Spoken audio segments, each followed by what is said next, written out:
Hi, creatives. You're welcome to our new live session where we talk with creatives all over the world and designers and artists. And today we have a special guest because she's an art therapist and we will talk about creativity and art therapy. So, our guest today is Ashley Gorekas. She based in Canada and she's a professional art therapist. We will talk how to heal through creativity, how to incorporate art therapy in your daily life routine, and some benefits of art therapy, especially for creatives. If you want to get all these highlights, you're very welcome to subscribe to the newsletter. Then you will get all the tips from this live into your inbox. And please drop any questions you might have about art therapy or connected topics just in the comments, and we will be happy to answer you. And I see the request from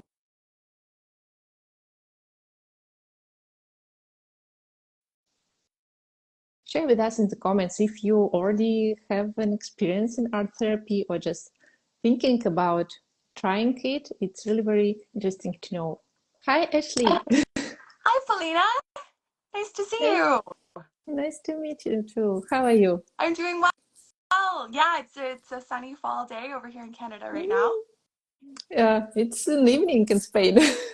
Yeah. So yeah, thank you for finding time. I'm really very curious to know all about your experience in art therapy. And if you don't mind, can you share with us a little bit about your background? Um, how everything starts from for you? Yeah. So I guess for context, my name's Ashley and I'm an art therapist in Canada. Art therapy is a protected title in some countries, and in some countries it's not. So in Canada, it's a master's level clinician. And yeah, so it kind of was an interesting journey for me getting into art therapy. When I look back, hindsight is always 2020. I think this was always what I was meant to do. I just didn't know it until COVID hit. During 2020, I really questioned what I was doing. I spent a lot of time making art during the world lockdown, and it really brought me to my center and it brought me to my core. And then there were a lot of signs and intuitive movements that, yeah, brought me to art therapy. I went forward and did my master's level diploma in art therapy, and here we are. So it's an interesting thing because I think it was always what I was meant to do. I just had to slow down and tune in and actually listen to the signs that were guiding me to it.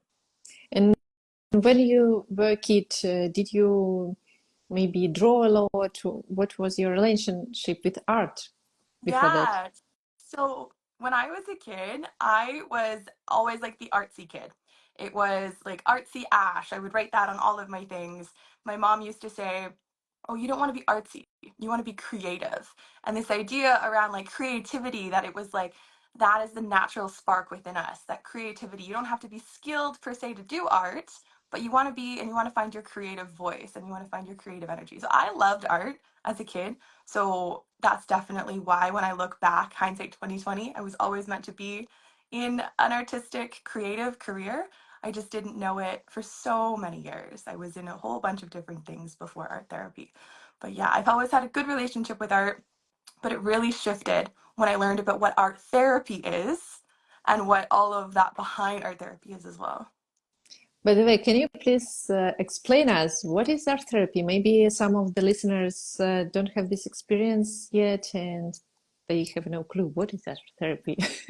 Yeah. So I feel like it's such an amazing thing, and once you dive into it, it's going to change your life. And so art therapy is a spectrum. So we'll refer to this spectrum in the Mhm. future as we talk. Um, so art, whenever we do art on our own, it's good for stress relief. It's good for our well-being. It's just nice to make art. You don't have to make art with a trained psychotherapist, trained art psychotherapist to gain the benefits from art. So an art therapist can also host groups and things like that, art as therapy. And then in the middle of that is therapeutic art. So when we're doing things, it doesn't have to be alongside a professionally trained art therapist. It can be someone who's trained in the facilitation techniques. And therapeutic art is where we're doing art not about the artistic skill, but about how it feels in our mind and our body and our spirit and has a reflective component. And then on the other side of the spectrum is working with an art psychotherapist. So someone like myself who is specifically trained in at least a 2 years master's level degree on the psychodynamic theory behind art and the psychodynamic theory between combining counseling and therapeutic techniques with the creative process. So that is a more in-depth process, and you can do that one-to-one with an art therapist. You can attend groups held by an art therapist, and art therapists will also do therapeutic art groups as well.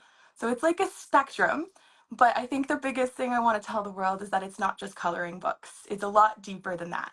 Doing a coloring book on your own is totally cool and amazing, but that's actually not art therapy. That's just art as therapy. And it's just therapeutic and it's just good for well being. But yeah, there's a spectrum of all sorts of things. Can a person come to our therapist with a specific question, or for example, if they feel insecure or anxious? So can they come to our therapist to kind of work on a specific area of their life? Yeah, totally. So that we intertwine the creative process with the therapeutic techniques. So you can bring whatever is on your heart or in your mind or in your spirit during the day. But the unique thing is that the art you create isn't just telling us about today. It could be telling us about your whole life. So art therapy is this unique process where there is subconscious processing. We don't always have to have a verbal understanding of what we drew or why we drew it. When we're engaging in the therapeutic art process, we're trusting that puzzle pieces are fitting in the back of our mind to help support our integration and our healing. But then, if we work with someone like myself or any of my other amazing colleagues around the world, we have like questions and we lead you through a little bit of a process that helps you gain insights to the symbols and the colors and what the process was like. And that can gain a verbal dialogue about how it can integrate into whatever you're feeling. So like you were saying, if you're feeling really confused about what decision to make at work right now, or if you're feeling really sad or in a really low state about a breakup and wondering how you're going to move on or what's going to happen, you can bring these things to an art therapist or a therapeutic art group, see the art, and then with someone who's trained, they can help you go deeper and understand. And it's really beautiful. It can be really life changing if you let it. How do you see it? What is the main difference between like of classic therapy when you talk, for example, CBT therapy, comparing to art therapy? Yeah. So the history of art therapy is interesting. It started over in Europe, and only like 60 years ago did it come to Canada, where I am. So in Europe, it's got deeper roots and psychodynamic roots and things like that. But nowadays, it's art therapists are trained the same way as therapists and counselors if you're doing a master's level program. So in Canada, we have a variety of different schools. In America, a whole bunch of different universities have these programs. But we're trained in these different theories. So combining artwork with CBT or combining artwork with the EMDR. And we can combine both of these elements. And so that's why I think it's really beneficial that if you're a creative person, you work with an art therapist. And it can be its own thing. You don't have to see a counselor and then see an art therapist. You can just see a trained art therapist. And that can be your entire therapeutic journey for whatever you're going through in life. If you've had loss or grief, or if you're just looking to do self discovery and explore who you are, it's in its entire little package. So we can combine the aspects, which is neat. Yeah, that's fun, wonderful. Actually, me personally, I love to combine different methods, and I'm also curious to comparing to CBT or EMDR therapy. On the session, almost the whole session, I talk with the therapist. And I suppose with art therapist, part of the session you can just draw in the silence, or it's deeply personal and it doesn't matter how much long you draw or talk on the session. Yeah. Can you?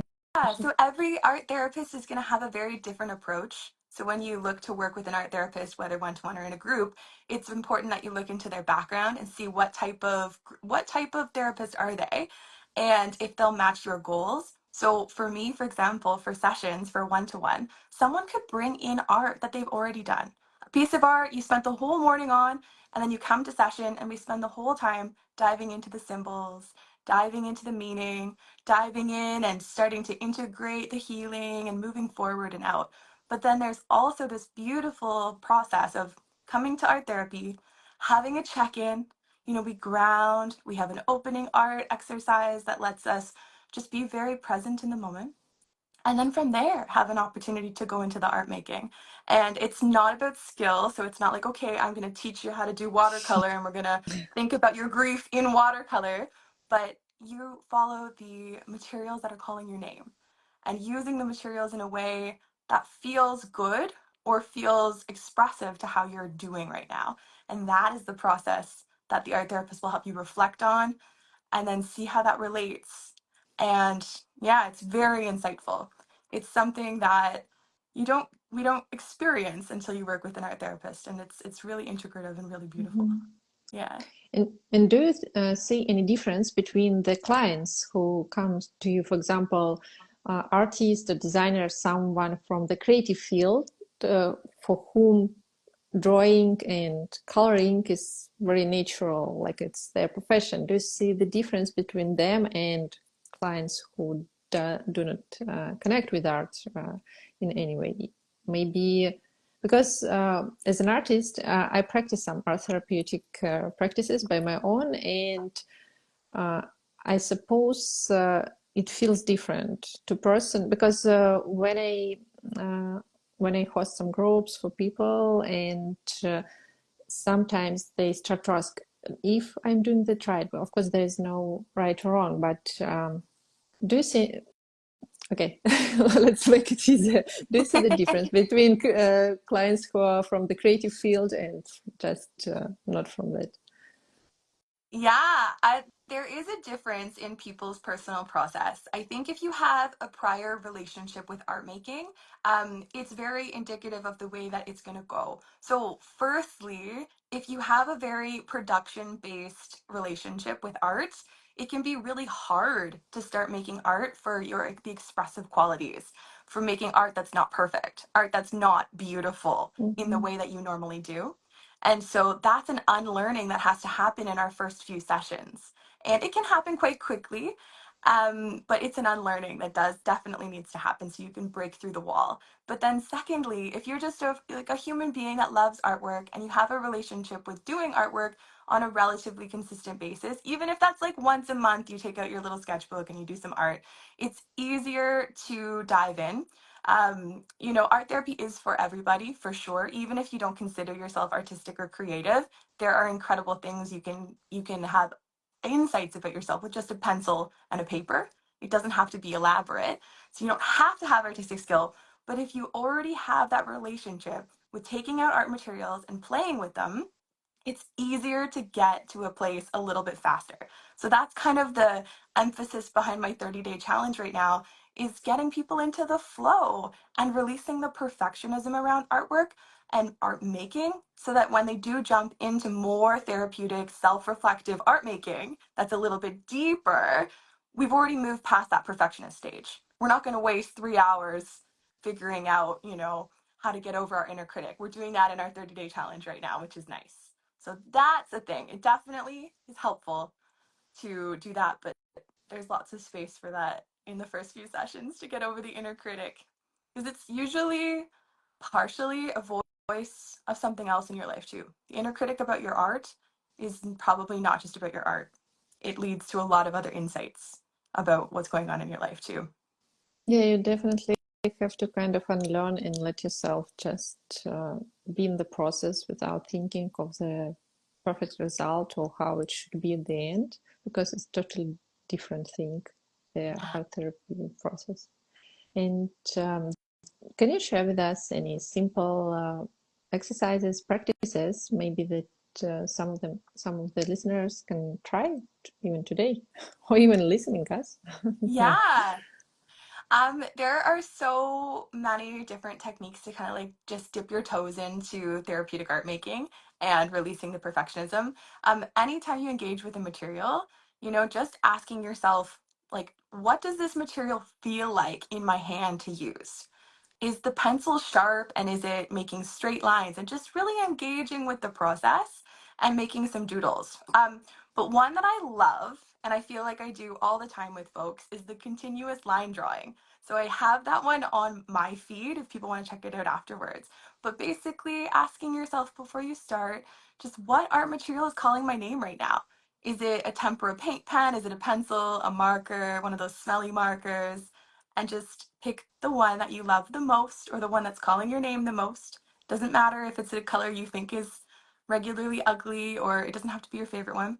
But putting your pen or your marker or whatever it is on the page and just filling in the entire page with one continuous line. It could be doodles, you can fill it with swirls, and as you take 3 to 5 minutes to do this, it helps regulate the nervous system and helps bring us down.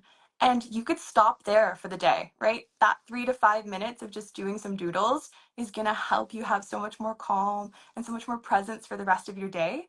But if you want to go further, then you can go into some more art making after that. I mean, you end up with something pretty cool when you do the continuous line drawing. But yeah. Yeah, I love this one too. It's like for me, it's like a meditation to have practices like this, right? Exactly. So there's a big variety of different, meditative slowing down. I think that's the biggest thing, right? To live a creative life is just taking time to slow down, and it doesn't have to be art all the time, but it's about the way that you look at the world and the way of being that you're in. Hmm. Maybe talking with your clients, you give them some tips how to incorporate these practices in their daily routines. Yeah, I feel like half of my individual clients are busy.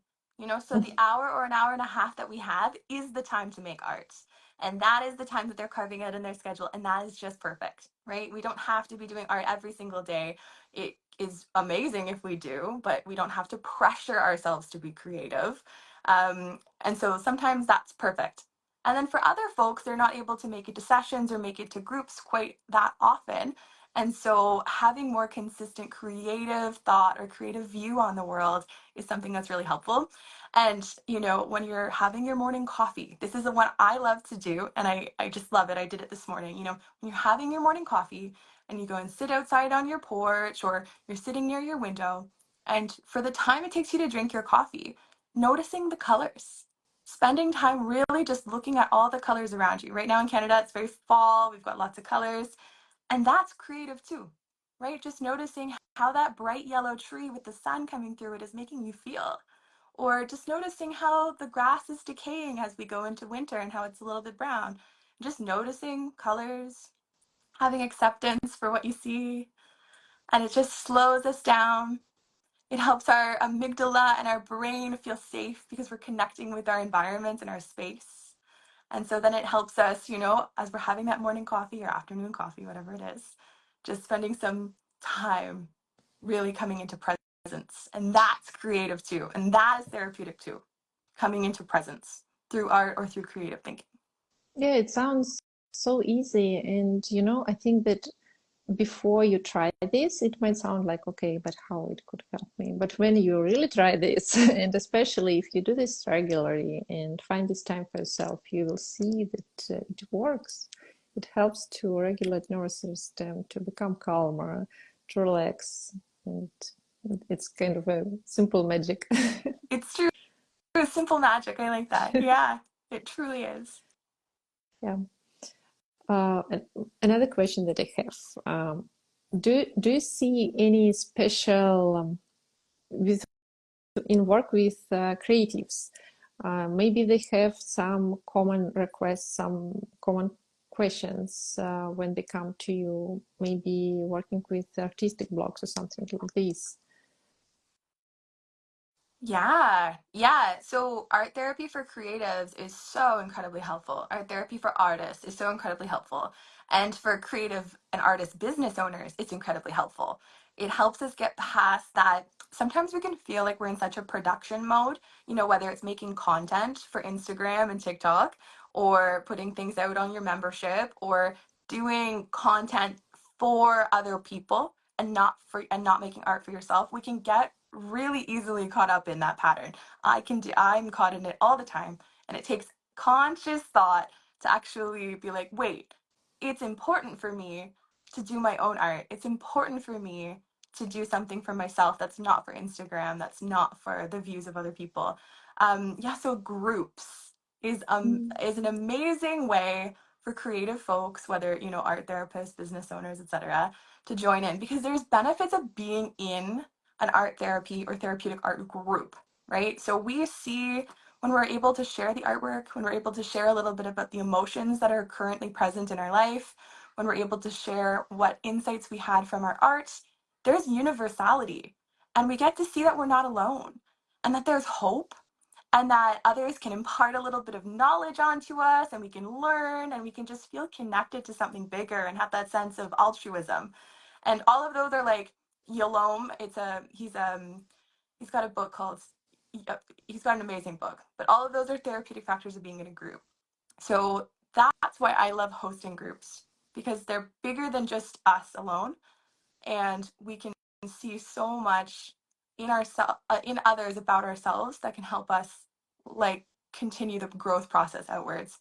So yeah, creatives joining therapeutic art groups is incredibly amazing for feeling more vitality and feeling, yeah, getting past your creative blocks and just knowing that you don't have to be creating art for money all the time, that you can slow down and do half an hour for yourself as well. Because sometimes it doesn't feel like we have time to do that. Mhm. Yeah. And what are the most common challenges that you meet in your professional work with people, with clients? Yeah. Well, I think that's a wide net. Like, there's challenges with the fact that most people don't know what art therapy is. Most people don't know how an art therapist is trained or what it can help with. So there's a constant advocacy piece Mm. to be explaining and educating, yeah, what we do, how we're trained, and what we can help with, the different amazing different variety of places that we work in. There are art therapists around the world that work in hospitals and psychiatric centers and long-term care centers in private practice, in youth centers, doctors' offices, psychologists' offices. There's art therapists in so many places, but we're not well known. So when someone comes to, ask questions about art therapy, usually it is from like a ground up process. And so that's part of hopefully the mission here is explaining and expressing and educating people so it can become really normal for people to just go to an art therapist because usually a doctor or someone will say, oh, go over to the psychiatrist or go over there and, go get a prescription for something. Whereas in Europe, for the last 150 years, it's been a little bit different with the history of art therapy and the way it's integrated. Whereas in North America and many other countries and many other continents, it's just not as normal right now. And so that's the biggest challenge is helping everyone understand how it can help them in the different ways it can. So most of your clients are from Canada and United States? Yeah. So in Canada, we have like a North American agreement across the Canadian Art Therapy Association and American Art Therapy Association. And then there are all sorts of different associations in the world. So like there's NZCATA, which is Australia, New Zealand. And then there are other places in the world where the title is not, it's not protected. So there are all these different art therapy courses that come up online that they'll post an ad for you and say, become an art therapist in 2 hours online or become an art therapist in 1 month. It's not going to give you the same depth as the programs from registered title countries. And if you go and study in America, you go and study in Canada, you go and study in Europe, or you go and study in Australia and New Zealand for art therapy, you're so much more well equipped as an art therapist because you actually have the theory. Those other art therapy training practitioner online courses will give you the basics. And it's helpful and it's beautiful, but it's not the same. And so I think there's a discrepancy between what art therapy and an art therapist is because of where people are getting their information. So yeah, Mm-hmm.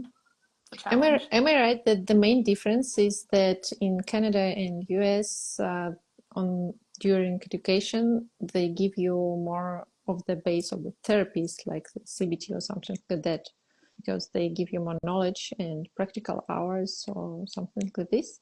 Yeah, so those registering bodies, like Mm-hmm. it's called CATA and ATA, they have requirements, and it's giving you education in like family development and youth and teen and adolescent development. And then you get courses of combining, yeah, what does strengths-based art therapy look like, or what does relational art therapy look like? And so the things that a counselor is taught, we're learning that, plus what are the art therapy interventions that you could bring to a client, and how do you handle and support as they move through the healing process with those different things. So I feel like art therapy is an incredibly integrative process.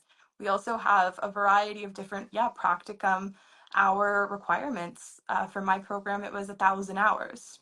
So Mm-hmm. we're out there as students, yeah, learning, and then there's a supervision requirement. So you have a clinical supervisor who's been an art therapist for a certain number of years. They're maintaining a clinical status as a supervisor by doing professional development. So you're very well taken care of if you're working with a registered art therapist or someone who has done their education in Canada, America, Europe, or Australia, New Zealand. There's up and coming amazing schools in Asia as well, which is awesome.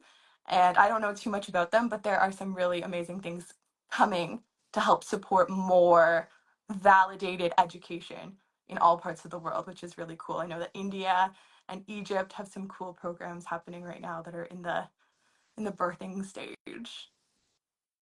Yeah, there's a comment question in the comments. I am a counselor in training, and I was wondering if you have any recommendations for becoming more familiar with art therapy. I'm interested in trauma informed therapy with EMDR. Yeah. So trauma informed therapy versus, yeah, trauma informed art therapy, similar concepts. Trauma informed is a way of being. So we can be trauma informed even as a yoga instructor. We can be trauma informed as a doctor. So trauma informed doesn't have to be just related to the way that you're being when you're a counselor. It's about the way of being in the world. And so there are lots of different courses and things like that. And maybe for this person who's posted in the comments there, maybe you're going to have a module or something like that in your education. But if you don't get that, there are some incredible continuing education and professional development credits that teach you how to be trauma informed. Right now, that's one of those big buzzwords, being trauma informed, but you have to actually know what it means. It's about how does the person feel safe in the environment? How can we take into consideration that we don't know their trauma background? And so, me bringing something forward could elicit a trauma response. And yeah, it's a big in-depth process, but it's a way of being that integrates into every approach and everything you do from there on out. And I think as soon as you become trauma informed, you realize how much of the world isn't trauma informed. And that's one of my other missions that's maybe not as big on Instagram right now, but about, yeah, how do we really take into consideration the stories that we all have before this moment, and how that intertwines and, yeah, affects the way that we're showing up in the world, and how to support each other through the healing of, yeah, what our past was like. But um yeah, so if you're already if you're becoming a counselor and you're not studying art therapy specifically, it's a difficult one. In America, it means you'd have to do 2 master's degrees, or there's the option, and I'm looking into developing some personal development courses and things like that with other amazing trained clinicians to support counselors to have a practitioner certificate or understand the basics so that you can apply a little bit of art, but for most of the world, it would require a specific art therapy degree. And that's a lot for people if you've already done a whole counseling degree. So it's a sticky situation for that. Yeah, actually, I didn't know that there's the difference in art therapy education between Europe and North America. And I have some students who ask me several times that they like to draw, they like to help people and talk to them, and they would like to work as art therapist. And what recommendation could you give to them? Where should they go to learn and how, if they really want to help people with art therapy? Yeah, so to become an art Yeah, therapist, yeah. yeah. Yeah, and it's similar in Europe as well, right? There's that dual degree situation. If you already have a counseling degree, you'd still need to go back and do a whole art therapy degree. But like we spoke about the spectrum of types of art Mhm. therapy, there's the spectrum of practitioners. So you can have a certificate level, you can have a diploma level, or you can have a master's level in art therapy. And the way that you can practice in those different things will be different depending on where you live. If I had just a certificate, I wouldn't be able to call myself an art therapist here in Canada. I wouldn't be able to take Mm. benefits. I wouldn't be able to have the protected rights of an art therapist. But if I had another degree like counseling, like some of these other folks in the comments and in the world, then you can do a certificate and apply a little bit to your background knowledge. So you'd already have safe counseling techniques behind you. Now you're just putting that in. So it's a little bit sticky, but that's one thing that is on the front of my mind around creating more courses that are actually rooted in professional development and figuring out what registering bodies would be applicable to people around the world to get a little bit more of the basic art therapy or therapeutic practitioner training without having to go and do these degrees. So that's something that I'm working on. I'm working on registering. And sometimes there are, like the colleges or the universities, sometimes they'll have specific courses. Like, here's a 5-week course on the basics, or here's a 5-week course on this. And so some of those just have to be, you have to research those at the different schools. And a lot of them are online now, which is amazing. And do you see that nowadays this art therapy movement develops? What is the difference comparing 10 years ago, and how do you think will be the situation with art therapy better in upcoming years? Because there's definitely more attention to mental health and awareness and well-being. Yeah, so it's really interesting being a modern art therapist because I was trained by people who have been in the field for 30, 40, 50 years before me. So one of my mentors at the Kootenai Art Therapy Institute, she studied under Dr. Martin Fisher, who brought art therapy from UK to Canada. So I'm a third level of that. But Monica Carpendale, for example, art therapy for the last 30 years has been heavily researched. There was no online components. Um, Super scholastic because we've been trying to figure out, yeah, how to increase the validity. And there's so many books, so many articles, so many journal articles with the validity and the research behind art therapy. But now being in the modern world, it's crazy. We are able to do art therapy online. Before 2020, no one even thought about doing art therapy online. So we didn't actually have the tangible skills to be like, yeah, how do I create a therapeutic presence online? How do I help support regulating a nervous system of somebody else through a screen? How do I help them with any challenges they're experiencing with the art materials when I'm not in the physical place? So we've developed that in the last few years, which is incredible. So I think in the future of art therapy, it's only going to keep growing from there. um, yeah, and I hopefully see modern art therapists like myself. We're really out here on the Instagram and we're on the internet and we're on our websites and things like that. But intertwining the knowledge from both of these different like generations or cohorts, like bringing more of the research to the forefront, and like letting people know, yeah, like this is the amazing outcome from this kind of an intervention, and like more people knowing about that through us modern ones that are bringing the information online. So that's what I hope is like some bridging for all of the different historical patterns of art therapy for the Yeah, future. sounds inspiring. And if we talk about art therapy practices more specifically, maybe you notice that some practices are easier to clients to participate in, or maybe some practices are more interesting and more engaging, and maybe some of them people just get stuck with, oh, what should I do?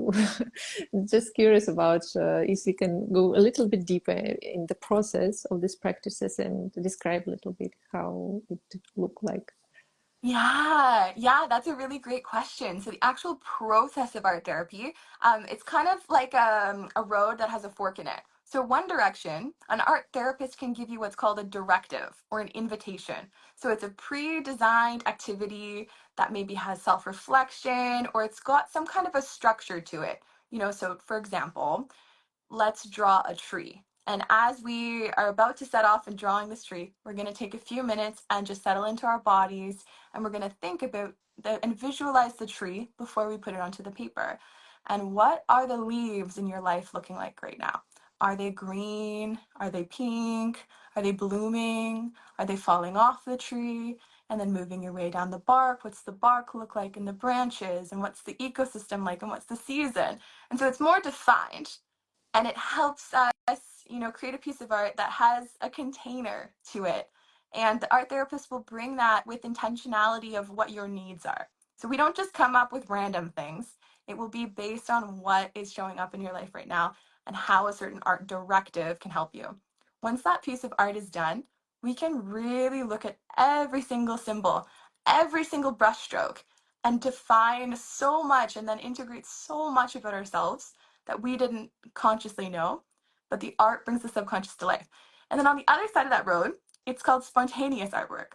So this is where the art therapist will have a variety of materials out, or if you're doing it online, you'll have materials at home, whatever calls your name. It can be recycled materials, it can be fancy art materials, whatever you'd like. You can make it out of nature as well. It could be ethereal, it could be a nature installation, anything like that.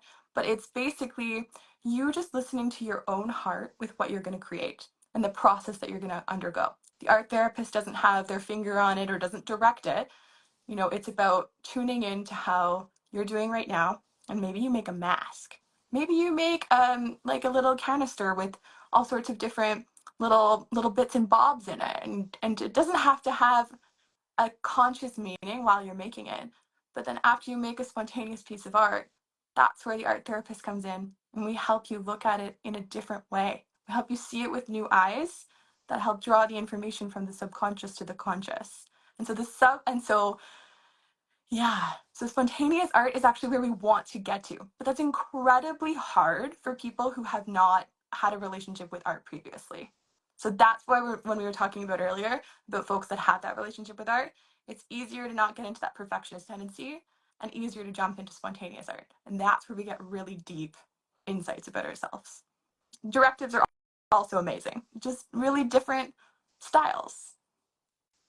And did you notice maybe some practices that all the clients love or most of the clients love? Maybe this continuous line or something, favorite practices that are really most engaging for most of your clients? Yeah, so my approach is that I like to help people have process over product. So whenever we can instill the idea of making something through the process, a bit messy, getting a little bit playful, using materials in a way that's not necessarily for the skill and just coming back to our inner child. That's always like a fan favorite. And it can be really hard at first, but in the right supportive container, like a group or working specifically one to one, we can kind of hold that feeling of like, yeah, it is a little bit difficult to jump into the mess. And yeah, it is a little bit difficult to feel like we're just making something for the sake of making, when usually we put things up on our wall or we celebrate it with a post on Instagram, but process-based art. So things that get messy is always a fan favorite. Always. I think no matter the age group, I work with kids in person in my hometown here, but with the online therapeutic group I run on Wednesdays, yeah, like whenever we're able to just get into that flow state through the materials and connect with the inner child, Yeah, that's always great. I can imagine it should be really fun to get messy with art materials. And we have a question. Any book recommendations to understand more about art therapy and more techniques and more prompts? Any book Yeah. recommendation? Yeah, book recommendations. There are a few on like Amazon that aren't necessarily written by art therapists, and there are a few on Amazon that are. So when you're gonna go buy a book, and if it says art therapy techniques, just research the author or read the little page and make sure there's someone that's actually trained in it. Because so many things when you search up art therapy books on Google or Amazon, it'll come up with those coloring pages, it'll come up with prompts, but they're not rooted in actual like psychodynamic or supportive art therapy theory. Um, I have had an art therapeutic art prompt ebook circulating, but I took it down last month because I'm in the middle of creating a new one. So when I have the new one, I'll post about that for sure. But for now, for people that are looking for prompts and things like that for book recommendations, um, there's a lady named Away Therapy, and she's got an art therapy deck that you can purchase off of Amazon. Um, but you can also join the Doodle Challenge, and then I'll be posting in there when I have my therapeutic prompt book as well. I think that's something that's expanding right now because as art therapists, it's kind of a controversial topic about prompts and giving people prompts to do at home because art therapy really is about relationship to ourselves, relationship to materials, relationship to art, and relationship to the therapist. And so that's something that is, yeah, controversial right now about how do we give people prompts? How do we give people art therapy techniques at home when an art therapist isn't there to support it fully? So that's why it's taking a little bit of time to come up with some more resources from me because we're holding those pieces and doing all of that justice for what all the art therapists in the world have done for training and not just setting everybody off into making art that awakens their trauma and brings up too much without having a safe container to have it held in. Um, there's one on Amazon. I think her last name is Boucher, I think, and she's got a 200 art therapy technique book, and then a 200 more. That one's a good starter book for sure, but it's not as in depth, but it's good. Thank you so much. And where do you find inspiration for new approaches, new practice, new prompts? Yeah, so I've had a role at the Kootenai Art Therapy Institute for the last 3 years. I've been actively working with our students there, and I'm an instructor there as well. So sometimes I get refreshed just by seeing the new eyes of the students who are training to become an art therapist. And that helps me bring a little bit more to this page to help people start from that beginner mind. And I think for like my own creative process and intertwining therapeutic art into this page and onto all the things I'm doing, it's really co-collaborative with the universe and co-collaborative with other artists that are on here. There's like an individual creative thought is not actually your own individual creative thought. It's a collaboration, it's a collective. We're all tuning into that same like creative source energy and just bringing it out in our own style. So sometimes you can be inspired by someone else's art piece and then it awakens something in you. And I think that is the coolest thing about Instagram and social media right now is this collaborative inspiration. I was scrolling through the other day and I was like, wow, like this is just filled with gold. Like it really is. It's like an incredible free museum ticket all the time, just looking at everyone's art and being inspired by how someone brought something into the world. So social media has been really neat in that way. Yeah, that's great. And there is another question, and I think it can be helpful for other creatives, for other people who want to become art therapist. Please, can I ask about how difficult it is to find jobs in art therapy? I'm considering doing the master's course in the UK, but worry about paying for the course and then not being able to find work. Yeah, that's a great question. I'm glad you asked this. Okay. Finding work is a very personal process because art therapy isn't as well known as other modalities or other professional modalities. You don't go on Google and search art therapy job and have a million postings come up. They're very relational. They're very depending on, yeah, like, do you know somebody? And art therapists, once you do the training, you're basically a shapeshifter. So you might go into a role that's not necessarily art therapy. Maybe it's community support worker, or maybe it's, youth outreach or something like that. but you are then also doing art therapy, or art therapy becomes a big part of that role. And grant funding and government funding, jobs really depend on that right now. So if you're the type of person that's able to spark up ideas and apply for grants, you could get a grant and then go in and create a whole program at a hospital, and maybe a hospital has a job opening for an art therapist. So yeah, there are jobs out there. And there are lots of amazing art therapists who are doing really cool things that aren't necessarily the art therapy title, but they're still doing art therapy, which is cool. Private practice is something you could always do on the side once you get enough hours, a couple years into your career. And you can do that, online or in your community, or run groups, run workshops, all sorts of things. So there are ways to use your education in a very personal and holistic way. But that is a common thing. People are worried about art therapy jobs because it's just not that common. But once you figure out who you are as an art therapist, you can go and approach the agencies, or go and approach the places you'd like to work in, and create relationship, and then things appear, and it's really And interesting that way. and how did you find your first clients? Did I find my what? Sorry, I just How, skipped. sorry, how did you find your first clients as an art My first, therapist? yeah, Yeah. my first clients. Yeah. Um, it's a really bumpy road when you are trying to do private practice. It does take time to build up clients. There are online directories that you can be a part of, but social media marketing has like ramped up my visibility personally, but that's not going to be the case for everybody.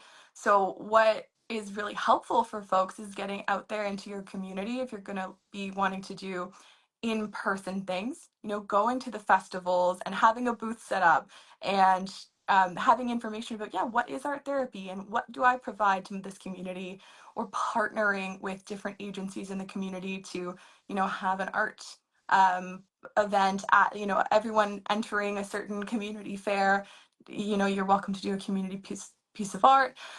Yeah, for finding my first clients, I was actually a clinician in the school board. So that Mm-hmm. was neat. So I worked at 4 different elementary schools, and those were my first clients. So I was lucky to have a role and a job where I was an actual art therapist. And yeah, that was incredibly meaningful work, really beautiful stuff. And I miss those kiddos all the time. Wonderful. And when have you started working with clients as art therapist?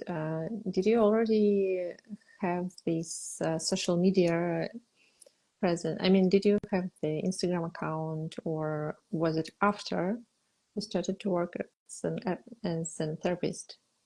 That's such a funny question. Yeah, it's exploded over the last year. I was an art therapist before I had this social media. I worked in the schools, I worked at Kootenai Art Therapy Institute, and I had a little private practice. And then the social media took off. And so this has allowed a lot of different branching off of really cool events and groups that, yeah, folks around the world are hearing about, which is easier to connect with people, rather than trying to run paid ads all the time and trying to find you guys and trying to find everybody. Now we just are creating this little community together, and it's easier to, yeah, bring people what you want and what you need from me. So it's super beautiful. It's super amazing. But I mean, I used to try to run groups, and I would get 0 signups before the social media took off. And it was hard. It was really hard. Personally, you'd be like, whoa, what's wrong? But really, it's just about like it's just about casting a net. And it has nothing to do with actually how amazing you are, if people sign up for your groups or not. And it just so happens that people liked what I put on Instagram, and it has been such a beautiful community building since, which is amazing. Can you please share a little bit of this part of your life about being an art therapist and social media? What does it mean to you? What do you share there? How important is it for you? Is it a part of inspiration, of being creative also? Because I think to post and to create content for social media, it needs some creativity, actually. What it is for you? Yeah, I I didn't have a social media account when I was studying to be an art therapist, and I feel like that's the time that I was making so much art. But they tell you not to post anything you do in art therapy school on social media, right? And it's coming from that generation that doesn't really know the internet yet, and like, they didn't have art therapy on the internet, so they were like, don't post anything, don't show your art, because you're opening up a really vulnerable emotional piece to the internet. And we know that there's trolls, there's people that aren't in alignment. And so you put yourself out there, and if someone says something like, that art is ugly, but really it was about your healing process, that's not good. So that's why I didn't have anything on social media for many years, because I was kind of trained to say art therapy art is supposed to be not on the internet. And so it felt like a really big, bold move to start making content and start making videos. But there's a layer for me personally, and this won't be the same journey for everybody, but the lessons I learned from certain pieces of art, they closed, they moved on. So me sharing that art is no longer I'm not going to take it personally if there's any kind of misalignment in the energy. It's not about that anymore. So when I first started, I was kind of sharing art I had previously done, and that was great. And then that inspired and sparked this idea that, yeah, like I can create content online that is personal to me, and that will be inspiring to other people, but it's totally fine. I've created kind of like a shield around, yeah, what I share. I don't go online and create videos about really deep stuff or things I do in my personal therapy sessions, but I do things that, yeah, are enlightening to me, and therefore it's not a show, it's not just fake stuff. It's stuff that people, like our audiences, align with. And so that's been really cool. I feel like there's ebbs and flows, though. You kind of go into these creative like moments where you're like, I have all these ideas and all these things I want to share. And then I go into a little bit of an ebb, and I'm like, oh, I don't have anything I want to share right now. I'm not sure. So there's the balance between being like a social media strategist and being the art therapist behind the Instagram. And right now I'm doing both, but finding my way and hopefully sharing enough that keeps people inspired and educated. Yeah, I'm sure. Yeah, I'm here. I'm sure people love your Instagram because it's very joyful and full of vibrant ideas. And my last question for today, looking back, what would you tell your younger self when you first started this journey? Aw, I read that question when you sent it to me earlier, and that is such a beautiful one. Hey, what would I tell my younger self before I started this journey, or when I was at the beginning of this journey? There's a photo of me as a kiddo, and I'm holding this little badge, and I'm dressed like Glinda the Good Witch from The Wizard of Oz. And it was at like a summer camp, a drama summer camp, and they gave out little badges, little handmade badges to each of the kiddos. And there's also like a home video, so I've got both. I've got a photo and this home video, and it feels like that is the magic moment where I received this little handmade badge, and it says Ashley Ann, most creative. And that is like the picture in my mind that like I hold near and dear to my heart when I feel like, am I doing something important in the world? Is this landing with people? When the inner critic shows up, that's the little girl that I try to bring in to my mind and say, I'm still her. And that creative thing, that this creative essence was what I was meant to do in the world. And hopefully I can do her justice. But I would tell her, yeah, just keep making art because you're going to get somewhere super cool that you never would have imagined. And maybe I would tell little me about art therapy because I didn't know what it was until very late in life. But that's okay. That's so lovely. Thank you so much for sharing with us your journey and all your experience. It was really very inspiring. Thank you so much. Yeah. It was a pleasure to talk with you. Thank you so much for inviting me here. It's so great to connect with you and everyone in our communities together. Thank Yeah, you. thank you. Have a nice day. You too. Bye. Take Bye care, bye. everybody. Thanks for watching. Bye. Bye.